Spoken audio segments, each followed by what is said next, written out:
ঘটনাকে কেন্দ্র করে 1 মাসের সাবজেক্ট কেস কেন হচ্ছে আইসি তুমি জবাব দাও।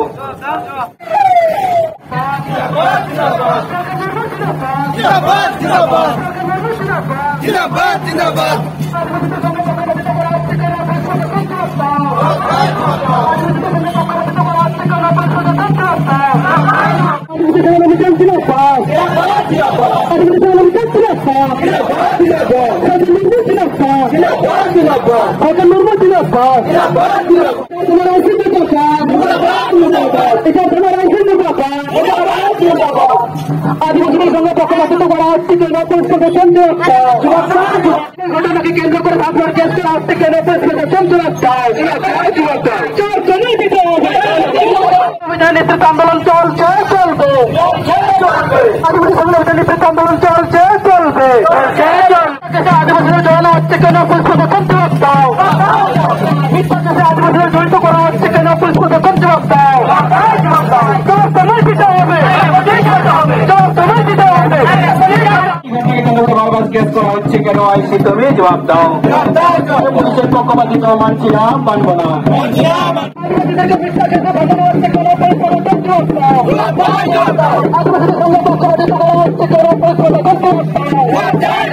Tujuan itu aku kepala resor sekarang maraton আদিবাসী সংঘ যাবেন মাল্লাজনার হেড মালকান মোহন আস্তাগাতে সাথে ঝাড়খণ্ড দেশের পার্টির জেলা সভাপতি ওখানে আদৌ আমি কপালারে দামান কালমারা দয়া সানাম সঙ্গে কি থাকে আমার সারা না আমি কথা বলা না।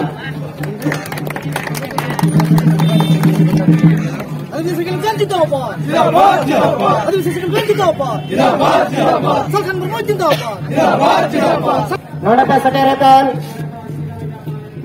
এই 4 ব্লক রেন কাজ করতা সালাতে উত্তর দিনাজপুর জেলা রেন কাজ করতা সেঙ্গেল আর জেডিপি তো নড়াটা সরকার কান সানা মুগেলিন পাটা সেকন ভুল জোহার আর সাথে সাথে এখানে উপস্থিত আপনারা জনসাধারণ বন্ধুগণ, আজকে আমরা থানা ঘেরাও কর্মসূচির পক্ষ থেকে আপনাদেরকে আমরা সেঙ্গেল জোহার অভিনন্দন জানাচ্ছি। বন্ধুগণ, আমি একটু বাংলায় বলবো, যতটুকু পারি আপনাদেরকে বোঝার চেষ্টা করব।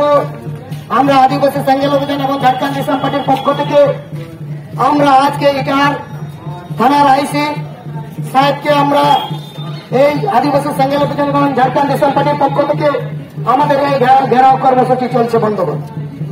বন্ধুগণ, আপনারা অবগত আছেন, আমরা পুলিশ প্রশাসনের কাছে আমরা জনসাধারণ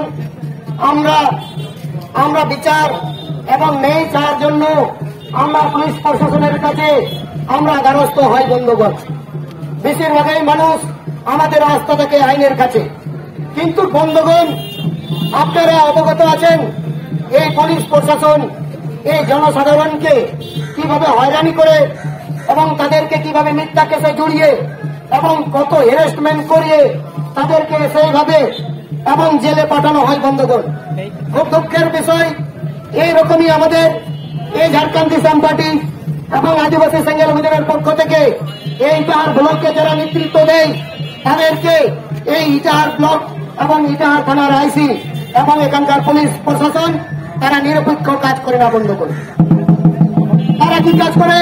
তারা পক্ষপাতী করে এবং আদিবাসীদেরকে মিথ্যা মামলা করে একের পর একই মাসে 40টা 30টা কেস দিয়ে তাদেরকে বিনা তদন্তে তাদের মিথ্যা কেসে চার্জশিট দিয়ে তাদেরকে অ্যারেস্ট করার চিন্তা ভাবনা নেই। দেখছি বেশিরভাগই পক্ষপাতে পুলিশ প্রশাসনের নেতৃত্বে। আমরা জানি পলিটিক্যাল ক্যাডাররা এবং বিভিন্ন দল এখানে যায় আসে, এক যায় এক আসে, এক রাজনীতি দল যায় এক রাজনীতি দল আসে এবং তাদের পক্ষপাতী হয়ে পুলিশ প্রশাসন যারা আদিবাসী বা নিরীহ গরিব শ্রেণীর মানুষ তাদেরকে দাবানোর চেষ্টা করে।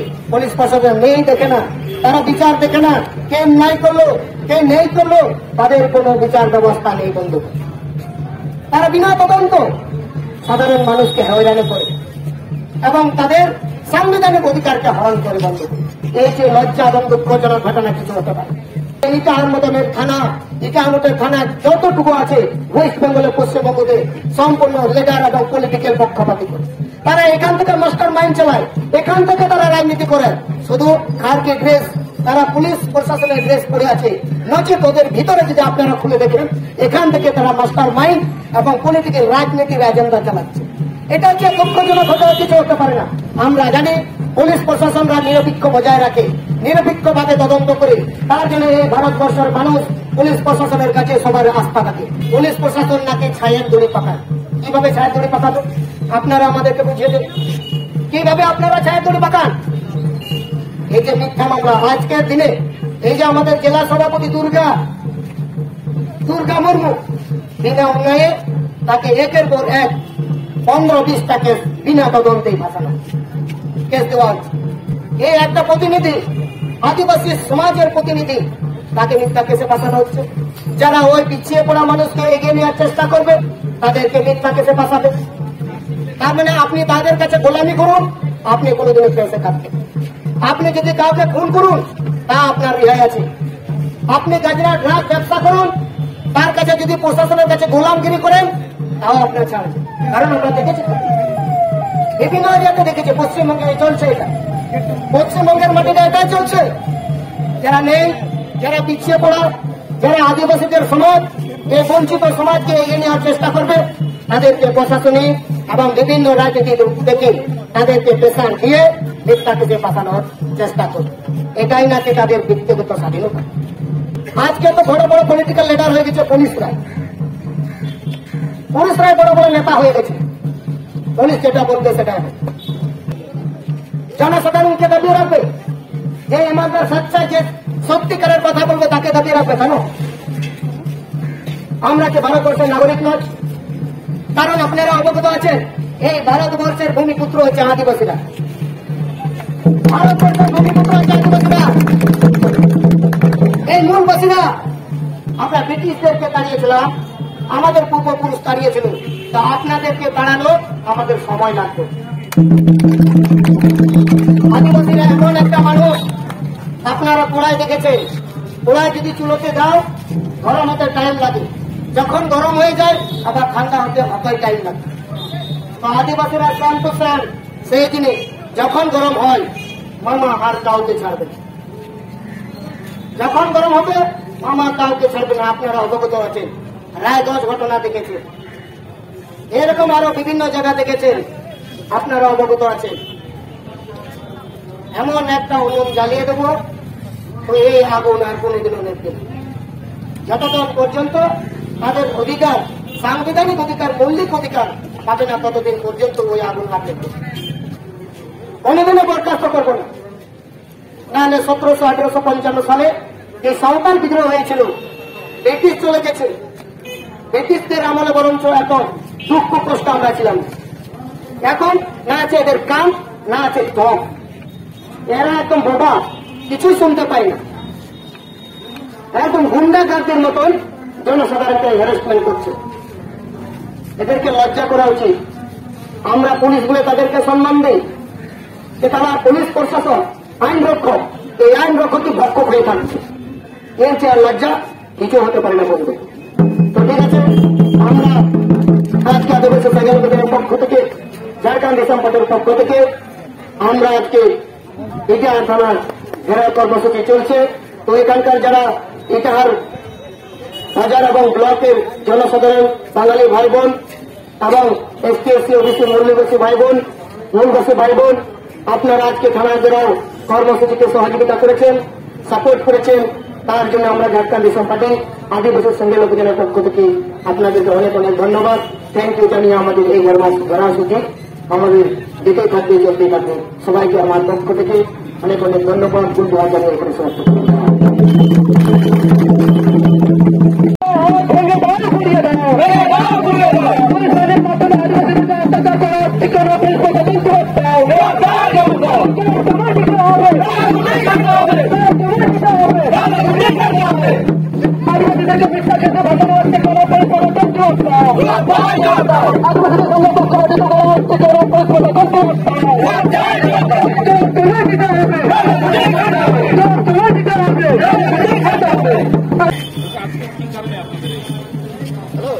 আজকে আমাদের ডেপুটেশন বলে কারণ হচ্ছে গত 14-2022 ঘটনায় কে কেন্দ্র করে আজ পর্যন্ত 28 জনের মাথায় আদিবাসী সাইকেল অভিযান কর্মীদের উপর 10-12টা কেস দিয়ে দেওয়া হচ্ছে, ঘুরিয়ে ফিরে কেস দেওয়া হচ্ছে।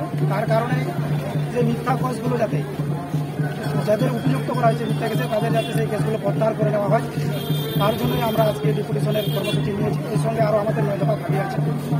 এই কারণে আজকে আমাদের মূলত আদিবাসী সাইকেল অভিযান বিচার ব্লক কমিটির পক্ষ থেকে ডেপুটেশন কর্মসূচি গ্রহণ করেছে।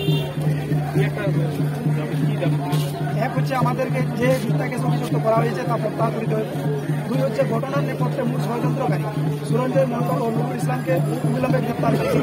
3 হচ্ছে আমরা অভিযোগ করলে বিনা তদন্তে রিসিভ হয় না, অন্যজন আমাদের নামে অভিযোগ দিলে বিনা তদন্তে আইসি রিসিভ কপি ও কেস রেজিস্টার করে এই পক্ষপাতিত অবিলম্ব করতে হবে। এই ধরনের আমাদের মোট 9টি দাবি দেওয়া আছে। অভিযোগটা যারা আমাদেরকে মিথ্যা কেসে জড়িয়ে দিচ্ছে তাদের বিরুদ্ধে আমাদের আজকের ইটার আইসির বিরুদ্ধে আইসি বিনা তদন্তে আমাদের আদিবাসী সাইকেল অভিযান কর্মীর উপর মিথ্যা কেস চাপিয়ে দিয়ে আমাদেরকে ফাঁসানোর চেষ্টা করছে। আমার নাম দুর্গা মুর্মু, আদিবাসী সাইকেল অভিযান জেলা সভাপতি।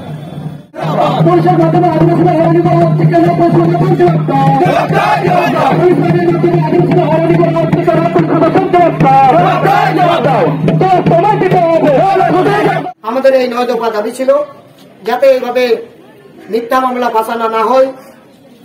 আদিবাসী এবং মূলবাসী যে কোনো হোক, যে কোনো কমিউনিটির লোক হোক না কেন, যাতে সঠিক তদন্ত করে তাকে কেসে দেওয়া হোক। 2 নম্বর আমাদের দাবি ছিল যে ওখানে যারা মাস্টার মাইন্ড আদিবাসীদের লড়াই করার মাস্টার মাইন্ড একজন অ্যারেস্ট হয়েছেন, সরঞ্জয় মন্ডল।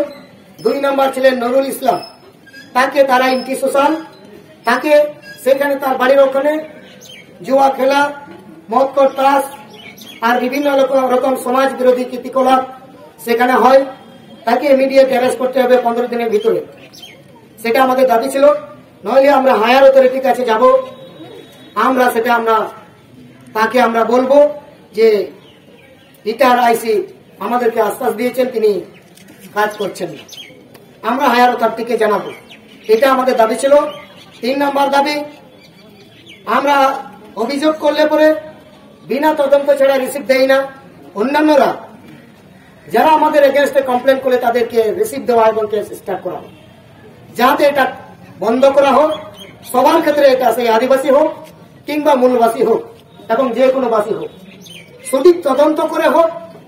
যদি অন্যান্য ক্ষেত্রেও যদি তদন্ত করা রিসিভ দেওয়া হয়, তাহলে আমাদের ক্ষেত্রেও সেম টু সেম একই করতে হবে। আপনাদেরকে নিরপেক্ষ থাকতে হবে, আমাদেরকেও রিসিভ দিয়ে তদন্ত করতে হবে এবং ওদেরকেও রিসিভ দিয়ে তদন্ত করতে হবে যদি আপনাদের সিস্টেম থাকে। নচিত আগে তদন্ত করবেন তারপর রিসিভ দিবেন। সবার ক্ষেত্রে, শুধু আমাদের ক্ষেত্রে বলে নয়, কারণ এরকম বিচ্ছিন্ন মানুষ অনেকেই এরকম থানা পুলিশ প্রশাসনের কাছে হেনস্থা এবং হ্যারাসমেন্ট হচ্ছে, এটা যাতে ইমিডিয়েট বন্ধ করা হোক। আমাদের 4 নম্বর দাবি ছিল পরপর 7 দিনের মাথায় 10 জনের নামে আদিবাসী সাইকেল অভিযানের নামে মিথ্যা কেস। একই একটা ঘটনা ঘটেছিল, তার পরিপ্রেক্ষিতে 7 দিনের মধ্যে 10টা কেস 10 দিনের মধ্যে। এ আবার কেমন স্বাধীনতা এবং কেমন এটা অধিকার, এটা আমরা মানছি না। এটা বিনা তদন্তই কেস পাঠিয়ে দিলাম, আর আমি কিছু জানি না, চার্জশিটে আমি নাম কাটাবো, সেটা কিন্তু যুক্তি কথা নয়। তার জন্য আমরা আসি স্যারকে বললাম এবং তিনি আরেকজন হায়ার অথরিটি ছিলেন, তাকেও আমরা ইনফরমেশন দিলাম। এগুলো সব বন্ধ করতে হবে আপনাদেরকে, কারণ আদিবাসী গরিব নিরহ খেটে খাওয়া মানুষ, তারা দিন খায়, দিন খাটে, দিন রোজগার করে, তাদের উপরে যদি আপনার ভুল ভাল করে কেস চাপিয়ে দেন, তাহলে অটোমেটিক সেই আদিবাসী মানুষ তার সাংবিধানিক থেকে, তার বাঁচানোর অধিকার থেকে, হিউম্যান রাইট থেকে তিনি কিন্তু বঞ্চিত থাকছে। তাই আমরা এটা দাবি রাখছি, এইভাবে যাতে না কেস দেওয়া হোক, সঠিক তদন্ত করে, নতি তার সাংবিধানিক অধিকার যেটা তাকে হনন করা হচ্ছে। আপনার মাধ্যমে আপনি আইন রক্ষক, যদি আইন রক্ষকই বক্তক হয়, তাহলে জনসাধারণ, আদিবাসী মানুষ, নিরহ আদিবাসী মানুষ কোথায় যাবে, কার কাছে যাবে? আপনারা যদি এটা সঠিক তদন্ত না করেন, যদি পক্ষপাতী করেন, তাই এটা আমরা তাকে জানালাম, এটা যাতে না হয়। 5 নম্বর দাবি, কোন ব্যক্তি থানা দ্বারস্থ হলে তাকে সাহায্যের পরিবর্তে হয়রানি বন্ধ করতে হবে। কারণ আমরা জানি পুলিশ প্রশাসন সমাজ রক্ষক, সমাজসেবী, দেশ রক্ষক এবং তাদের কাছে সবার আস্থা থাকে। পুলিশ প্রশাসন আপনারা এমন কাজ করবেন না যাতে জনসাধারণের ভরসা আইনের কাছ থেকে যাতে দূরে না চলে যায়। এটা যাতে না হয়, জনসাধারণের কাছে এই ক্ষোভ যাতে না জন্মায়, যাতে পুলিশ প্রশাসনের উপরে আঙ্গুল উঠে তাদেরকে আইডেন্টিফাই দেখাতে হয় যে পুলিশ প্রশাসন আমাদেরকে হেনস্থা করছে। এটা আপনাদের বন্ধ করতে হবে। এটা আমাদের দাবি ছিল। 7 নম্বর দাবি, পঞ্চায়েত এরিয়াতে পুকুর, বিভিন্ন পুকুর আছে, জলাশয় আছে, আদিবাসী এরিয়াতেও আছে, কিন্তু যেটা পঞ্চায়েত ডালারো এবং এস ডালারো তাদের একতারির উপরে পড়ে, এটা তাও আমরা অবগত করালাম। কারণ এখান থেকে বিভিন্ন রকমের এবং গন্ডগোল, মারপিট, মার্ডার, খুন, সন্ত্রাস হচ্ছে। এটাও যাতে আপনাদের একতারের মধ্যে কিছু কিছু আপনারা আলুর মতন সব তরকারিতে মিশ খান, কারণ সব তরকারিতে চলে। আপনার যেখানে গন্ডগোল হয় সেখানে প্রশাসন দৌড়ে যায়। আপনাদেরকে এটা আমরা অবগত করছি যাতে এটা যেসব সাংবিধানিক নিয়ম আছে, আইনে যেটা বলছে সেই মোতাবেক আপনাকে পদক্ষেপ নিতে হবে। এবং আদিবাসীদের জন্য সেপারেট আইন আছে, জল জঙ্গল জমি খাদান অগ্রাধিকার আইন 2006। যেখানে জলাশয় থাকবে সেখানে সর্বপ্রথম আদিবাসীদের অগ্রাধিকার থাকে, সেটা সংবিধানেই লেখা আছে। তো সেখানে কি হচ্ছে, আদিবাসীদেরকে বাদ দিয়ে 3 কিলোমিটার 4 কিলোমিটার কোথা থেকে এসে কারো প্রতি শিল্পপতি তাদেরকে দেওয়া হয়। এটা কিন্তু উপযুক্ত এবং যথাযথ অসাংবিধানিক বলে ও কানুন বলে আমরা মনে করি। যাতে এটা যাতে না হয়, যাতে যারা স্থানীয় বাসিন্দা, যারা আদিবাসী কমিউনিটি মানুষ যদি এরিয়াতে থাকে, তারাই তাদের প্রাপ্য এবং অধিকার দেওয়া হোক। 8 নম্বর দাবি ছিল আমাদের আদিবাসীদের জমি, ভূমি দুষ্কৃতদের যারা প্রমোটার, যারা আদিবাসীদের জমি নিয়েছেন এখানে খেলা করে আবার রেকর্ডভুক্ত সম্পত্তিকে অন্যান্য নামে রেকর্ড বঞ্চিত করে। আপনারা অবগত আছেন, সংবিধানে লেখা আছে আদিবাসীদের জমি সরকারও ক্রয় করতে পারে না, এমনকি পাবলিকও ক্রয় করতে পারে না। তার সত্ত্বেও, এত বড় আইন সংবিধান থাকার সত্ত্বেও কিভাবে এক আদিবাসীর জমি অন্যরা হরপ করতে পারে এবং প্রমোটাররা বেদখল, আদিবাসীরা বেদখল হতে পারে? এটা আমরা জানি ওয়েস্ট বেঙ্গল সরকারের এটা উপরে পদক্ষেপ নেই, কিন্তু কিছু কিছু এই প্রমোটার তারা প্রশাসনের সাথে কাঁধে কাঁধ মিলিয়ে, হাতে হাত মিলিয়ে কাজ করে বলেই তারা আজকে আদিবাসীরা নিজের অধিকার সম্পত্তি থেকে তারা বঞ্চিত হয়। এই জিনিসটা, এই অধিকারটা তাদেরকে বন্ধ করতে হবে এবং প্রশাসনকে পদক্ষেপ নিতে হবে যাতে আদিবাসীদের জমি কেউ কেড়ে নিতে না পারে। এটা ওয়েস্ট বেঙ্গল গভর্নমেন্টও এই রুলস এবং রেগুলেশন পাস করেছেন, আইন ফলো করছেন এবং সেন্ট্রাল গভর্নমেন্টও এই সংবিধানেও লেখা আছে এই আদিবাসীদের ল্যান্ড এবং জমি আপনারা অবগত আছেন। জমি, আদিবাসীদের জমি হচ্ছে লাইফ লাইন। এই আদিবাসীরা জমি ছাড়া বাঁচতে পারে না। 9 নম্বর দাবি, কোন ব্যক্তির সম্পত্তি দাবি করে যে কেসে ফাঁসালো আমার সম্পত্তি, আবার কোন এক ব্যক্তি এসে আমাকে কেসে জড়িয়ে দিল, ফাঁসালো, এটা কিন্তু অসাংবিধানিক। আমার সম্পত্তি, আমার অধিকার, আমার প্রাপ্য কোন এক ব্যক্তি আমার জবরদখল করে আমার উপরে উল্টো কেস করছে। এটা পুলিশ প্রশাসনের নজরে আমরা আইসি সাহেবের নজরে আমরা দিয়েছি এবং আবার জানাচ্ছি যাহাতে এটা আমার সম্পত্তি আমারই থাকুক, যাহাতে কেউ দখলযুক্ত না করে এবং আমাকে যাতে কেসে না ফাঁসান, এটা তদন্ত করে আপনাকে যে আমার উপরে যার জুলুম করছে তার উপরে আপনাকে রেজিস্টার এবং তার এগেইনস্টে আপনাকে স্টেপ নিতে হবে। এইসব দাবি নিয়ে আমাদের এই এটা থানার আইসিকে আমরা ঘেরাও কর্মসূচি এবং ডেপুটেশন ছিল।